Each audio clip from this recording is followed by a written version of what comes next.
All right, this is Spencer Wells. This is my first business model canvas assignment. I'll be going over Corey Baggett's Mitigator, which is a chargeback prevention company. I apologize for my voice. I'm currently getting over a cold. So, what is Corey Baggett's company and what problems is it trying to solve? Well, first and foremost, it's trying to address that companies are losing much more than they need to illegitimate chargebacks from their transactions.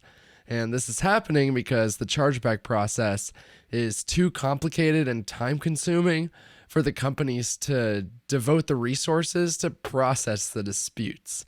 So even if a dispute was illegitimate and they should be able to recoup that lost revenue, they're not actually able to process these chargebacks because it takes too much time. It would cost too much. Additionally, the companies that handle chargeback disputes currently still do everything manually, and they don't produce high enough win rates. They still lose lots of disputes. So there's really just no good solution for this problem of losing too many chargebacks. So Corey's company is trying to solve this problem, and to do so, it presents this unique value proposition of a technology-oriented approach to handle chargebacks in a seamless and cost-effective way. And more concretely, it accomplishes this by automating the chargeback dispute process almost entirely through software. Corey said it's about 85% automated at this point. They collect data from both the chargeback itself and the merchant, and then they use algorithms that they've developed over the past 7 years to mostly automate the chargeback process. So you don't have to have a human spending man hours getting the chargebacks resolved.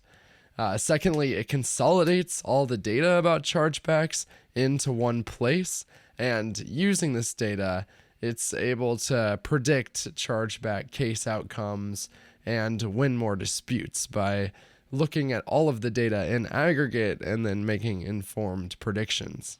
So with this automated chargeback process and this centralized chargeback data platform, who is Mitigator actually targeting and who does it want to offer these solutions to? Well, the striking thing is that the scale for this operation could be incredibly large. Almost every business these days is doing transactions and experiencing the sorts of chargebacks that Corey directly wants to address with Mitigator.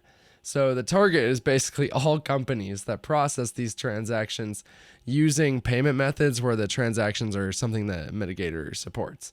Notably, Mitigator does not directly target the traditional consumer segment. Instead, they're mainly catering towards companies that also sell products and services to other consumers. It reaches these companies through a variety of methods. They don't really have an advertising campaign per se, but they get a lot of referrals, word of mouth, because companies profit off of this service. They gain back revenue, so they can recommend it to other companies. They've also partnered with some companies and ended up in press releases, so people might find out about it that way. They also come up in a Google search if you just searched for chargeback dispute prevention or something along those lines. So once they've acquired customers, what is the actual cost structure of Mitigator?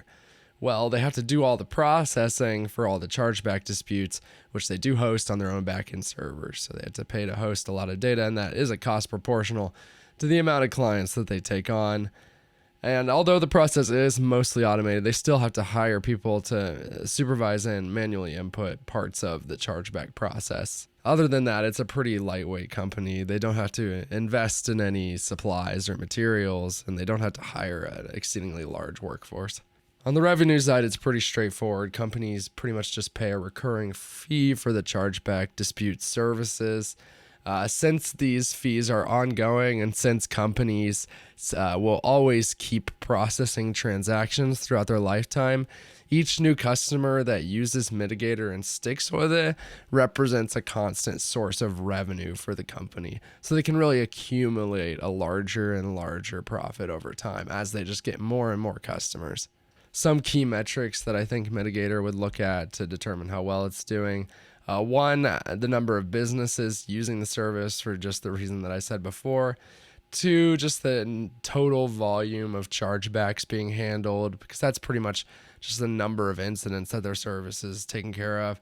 And then importantly, the percentage of chargeback cases that are being won and the cost of each chargeback case to the company, because this really represents their profit margin for each case, as well as the sort of value that they're providing to their clients. So finally, what is it that makes Mitigator different from the rest and gives it that unfair advantage?